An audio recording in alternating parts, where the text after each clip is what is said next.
If your tub is throwing an E02 code, it usually means the water isn't flowing right. It could be something as simple as a dirty filter, a kinked hose, or trapped air. But it can also get triggered if the weather drops and your pipes freeze up. Let's go through the easy fixes first and see if we can get it cleared. Take a quick look inside the tub and check your water level. If you're below that max-min fill line, the sensors aren't going to pick up any circulation, and that'll trigger the E02. So just top it off to where it needs to be and see if the code clears on its own.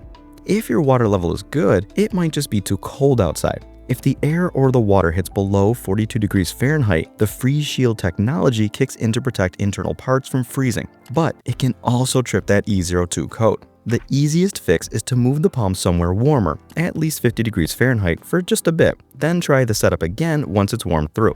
Take a look at your hoses next. You're looking for any kinks, bends, or blockages that might be restricting the flow.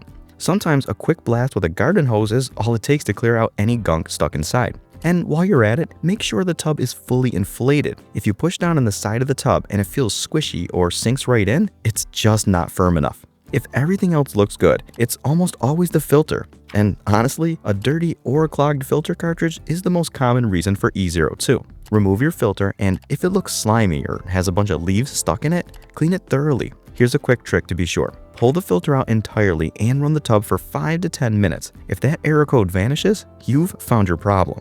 And one last tip on filters. Sometimes it's just about how tightly you've screwed that housing down. If you crank that top bolt too hard, it actually crushes the cartridge, reducing water flow. So try loosening it just slightly. Another thing a lot of people miss is an air lock. Sometimes you just get a big pocket of air trapped in the lines that physically blocks the water from moving.